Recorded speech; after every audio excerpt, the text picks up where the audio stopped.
the... Yeah. Can you tell me what is that? Sure. So when Calgary's neighborhoods get built the first time, the city sets aside about 10% of the land for, it's called municipal and school reserve. And so they set land aside for future schools. When the houses are built, families start moving in.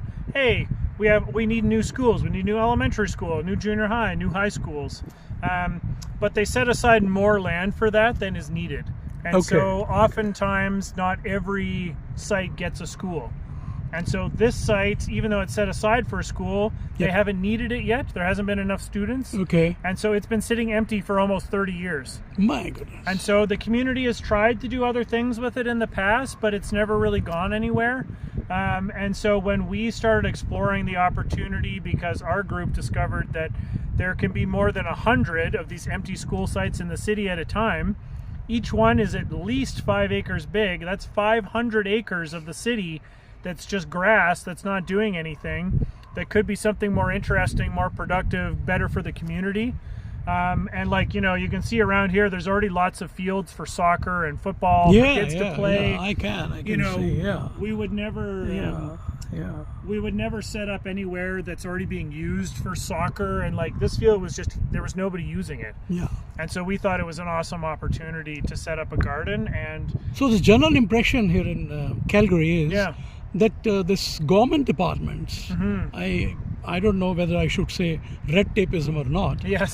Should I? I mean, so it takes a lot of time, or it takes longer, or what?